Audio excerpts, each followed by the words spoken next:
بسم اللہ الرحمن الرحیم۔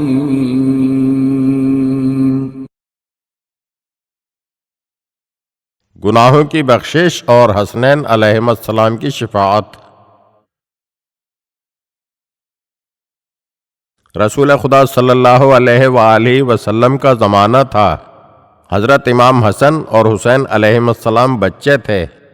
ایک شخص نے کوئی گناہ کیا اور اس گناہ کے شرم کی وجہ سے ایک مدت تک روپوش رہا اور حضور اکرم صلی اللہ علیہ وآلہ وسلم کے سامنے نہیں آیا، یہاں تک کہ ایک دن اس نے حضرت امام حسن اور امام حسین علیہم السلام کو دیکھا تو دونوں کو اپنے کاندھے پر اٹھا لیا اور پیغمبر اکرم صلی اللہ علیہ وآلہ وسلم کی خدمت میں حاضر ہوا اور عرض کرنے لگا، میں گناہگار ہوں، پناہ کا طالب ہوں اور ان دونوں شہزادوں کے ساتھ آیا ہوں تاکہ آپ مجھے بخش دیں۔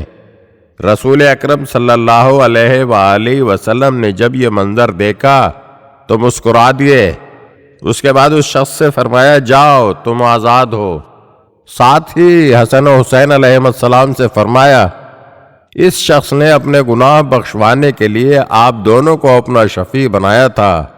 اسی وقت سورہ نساء کی آیت 64 نازل ہوئی، جس کا ترجمہ یہ ہے، اے رسول، اگر گناہگار لوگ اپنے گناہ کے ذریعے اپنے اوپر ظلم کر کے آپ صلی اللہ علیہ وآلہ وسلم کے پاس آ کر توبہ کرتے ہیں اور پیغمبر بھی ان کے لیے استغفار کرتا ہے تو لوگ خداوند عالم کو توبہ قبول کرنے والا اور مہربان پائیں گے۔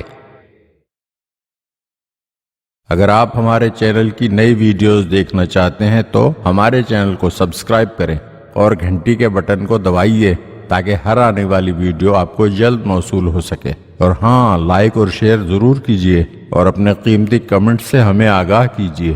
شکریہ۔